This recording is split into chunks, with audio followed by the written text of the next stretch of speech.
Welcome to Night City, the place where your dreams are just as likely to be stolen as they are to come true. Today we're getting my review of Cyberpunk 2077 and its expansion Phantom Liberty. This is a spoiler filled review covering graphics, gameplay, story, performance, and my opinions on the game and why it's worth every eddy. Let's get jacked in. Cyberpunk was a day one purchase for me. Back then, I was running it on my PC with a 1660 Super GTX NVIDIA card, and I was happy with the performance at 1080p. It looked great and ran smooth enough, getting around 45 frames per second. Let's start with the visuals. Night City is a feast for the eyes. From the neon drenched skyscrapers to the dingy back alleys, every inch of this city feels alive. And then there's Dogtown, the dark, gritty, and somehow even more intense.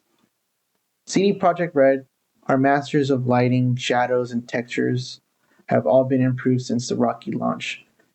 Dogtown especially stands out with its dense, war-torn aesthetic that makes you feel like you're walking through a war zone.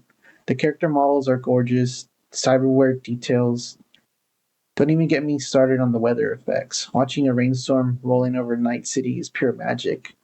The streets get all wet and shiny, and everything just reflects with such great effect. You can look into the puddles and see reflections of everything.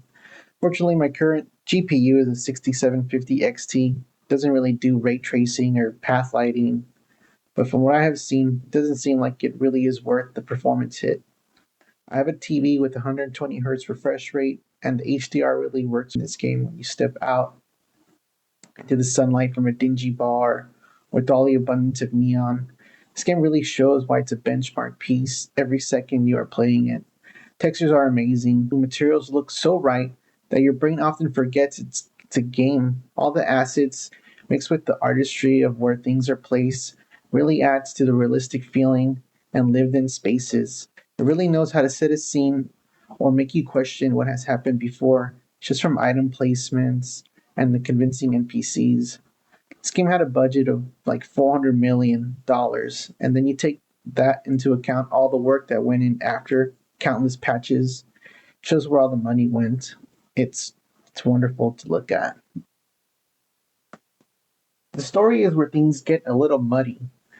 The base game is a tale of survival, identity, and revenge, with Johnny Silverhand, Keanu Reeves, constantly chiming in with his sarcastic wisdom. The main story is nothing special, doesn't really land, and Keanu Reeves is okay as Johnny, but I feel like it should have been someone else, like similar to like Brad Pitt in Fight Club, someone really jaded and mad. Keanu as a rock star revolutionary just didn't seem right. Just seemed very average. The main story hits its peak for me when Jackie dies. Then I kind of just wanted to keep going to see what happens and to keep shooting things and causing chaos. But the sole reason being just to live and separate yourself from the construct could have been different.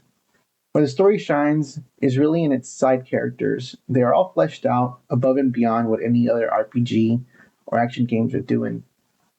Really up there with the likes of The Witcher 3 and Mass Effect 2 for me. Even games like Fallout series don't measure up to the side characters and their quests here. For example, even the quest with the vending machine becoming sentient is so intriguing that you have to finish it once you start. This high level of engaging narrative really feels compulsive to see what happens. Even if the side missions may not have much bearing on the main story, it really is the highlight of the game for me. With the Phantom Liberty DLC, we get the game that they set out to make back in 2013. Since that first trailer we saw, which I still remember in my head clearly, the DLC shifts the tone to an espionage thriller. We're caught in a web of lies, betrayal, and high stakes politics, working with Solomon Reed, played by Idris Elba, and let me tell you, the man does a decent job. Reed is a layered character, trustworthy one moment, and completely enigmatic the next. During my play, though, I never trusted him, and I did end up betraying him and killing him, but was cut off by Songbird. Songbird's tragic arc is the heart of Phantom Liberty. Choices you make here don't just affect the story, they hit you right in the feels. It's a roller coaster of emotions from start to finish. I chose to, even after she betrayed me and everyone else, to let her go to Luna. I was just in the deep I was just in too deep to take back any of my choices, and I always felt like I was going to find a solution to the relic killing me. Anyways, might as well give someone a shot to keep going and survive. I can't wait to replay this section of the game again. The themes of Cyberpunk weigh heavily on the mind, the corporate dystopian nightmare of what if corporations truly go unchecked and decide that everything is for sale, including the souls of people. The pursuit of fame and fortune is vapid, but maybe you do want to be a legend. Night City itself feels like it is the antagonist of the story. It's a very bad place, but very attractive and has an appeal and an edge, enticing us to stay longer. But in the end, it will just spit you out, and it will no longer be you. It will no longer be who you were, and definitely not who you want to be. Let's address the elephant in the room: performance. When Cyberpunk 2077 launched in 2020, it was rough. Bugs, crashes, and frame drops made it almost unplayable on last gen consoles. I always kind of enjoy games in their early phases. I'll find money glitches, experience farms, and maximize them before a patch comes out. But yeah, this game was never that bad for me, but the quest not activating or registering completed game crashes did have me repeating hours the first month it came out. I have a hard time remembering how bad it was now, but the product is polished up a bit. But now it's a whole new game. CD Projekt Red has patched it up to the point where it runs smoothly on almost every platform. Phantom Liberty is even more optimized with improved AI, better crowd mechanics, and fewer bugs.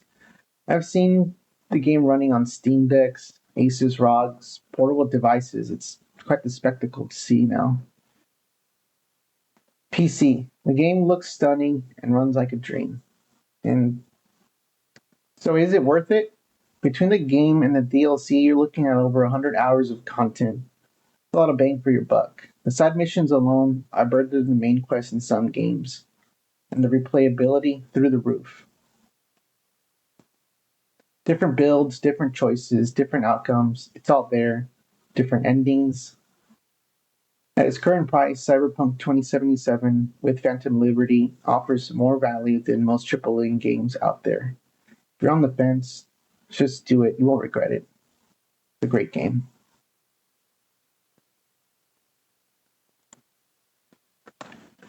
Here's the bottom line: Cyberpunk 2077 is finally the game it was meant to be.